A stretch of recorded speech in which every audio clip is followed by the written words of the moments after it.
Famines kill people every day. They're a social and economic crisis that is often accompanied by widespread malnutrition and starvation, which leads to epidemic and significantly increased mortality.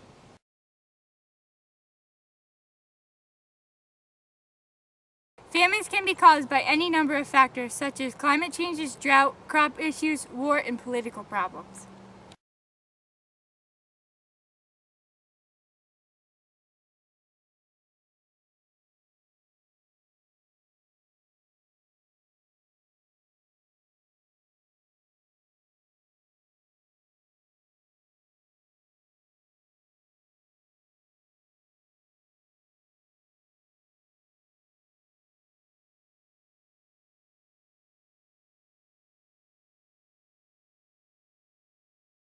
Preparation is very important in the case of a famine because it could be the difference between life and death.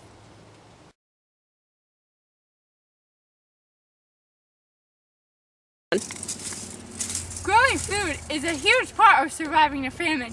You will need strong seeds, good fertilizer and pesticides, and you'll also need to know what seeds and pesticides work best for your area.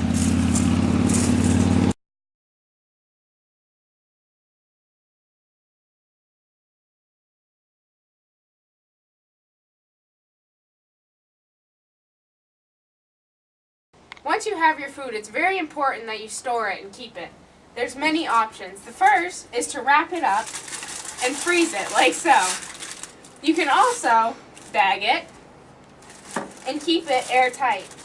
Or the third option is to can your food and keep it for a long time. But always remember to label and date your food so it never goes bad.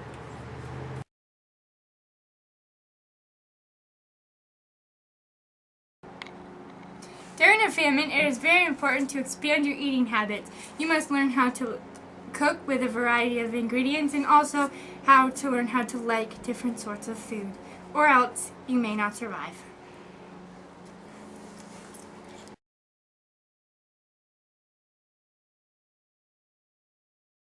It is very important to stock your pantry. Stock up on food when groceries are on sale.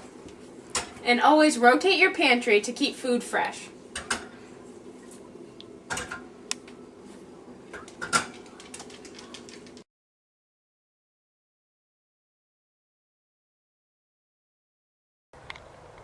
During a famine, it's important to use your natural resources while they're still available because they won't last long. If your apple trees are bare, you might as well pick the ones off the ground. They're okay as long as you just clean them off before you eat. It's very important in a famine to get food any way you can. You might have to go to extreme risks to get the food you need to survive.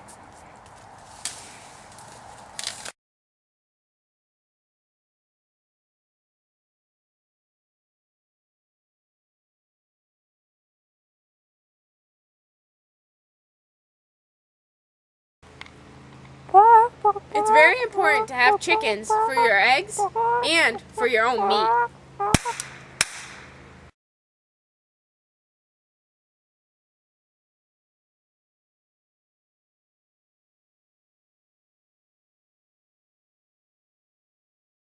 Sit.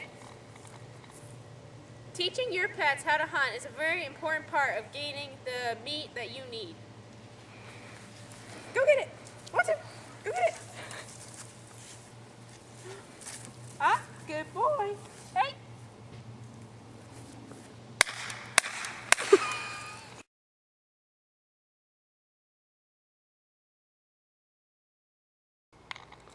After preparing for a famine, the next step is to understand what starvation and the effects of a famine can do to your body. If you don't have good food supply, and even sometimes when you do, hunger and starvation is something that you must confront during a time of a famine. The first thing to understand is the biochemistry of starvation. Your stomach atrophies, which means that it eats itself. Also, vitamin deficiencies are a very big thing that you must face. Symptoms include diarrhea, skin rashes, edema, irritability, lethargy, bruising, bleeding, and generalized pain. Less calorie leads to less blood sugar, which leaves a person irritable, confused, irrational, physically weak, and makes them make lots of mistakes, which are not something that is acceptable during the time of a famine.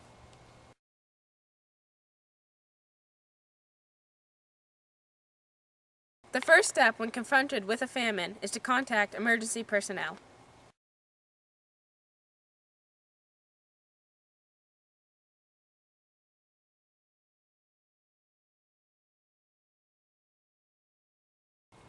Hello?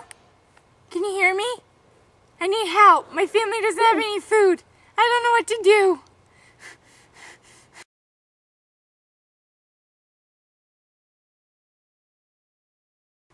Hunting is essential when surviving a famine. You must be able to bring back food for your family. Meat to eat! Screw PETA in a famine!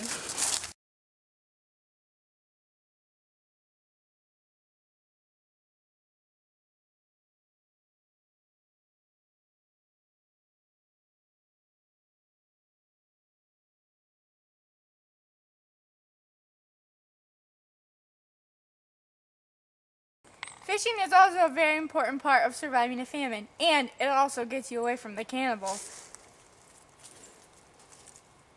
Even if you don't catch the fish, hey, you still got the worm.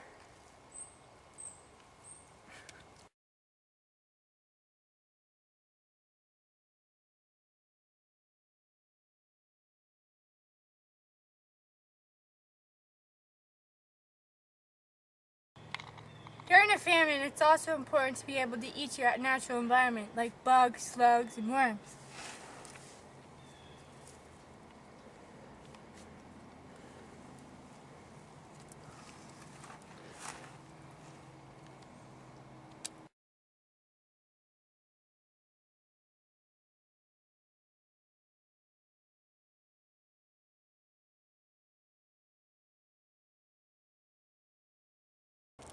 When your dog's milk bones run out, and your dog's meat, your coworkers may resort to cannibalism, so be ready to exit fast if you see the gleam in their eyes, or just have some extra milk bones on hand.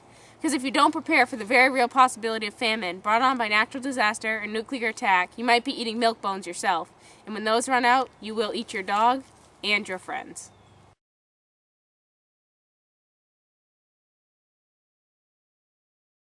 When it comes down to just you and your friends alive, take your friend's life and you stay alive. No.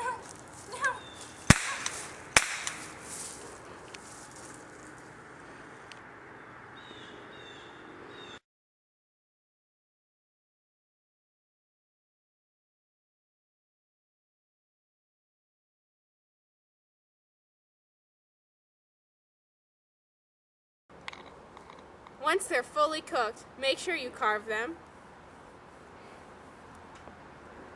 and eat them.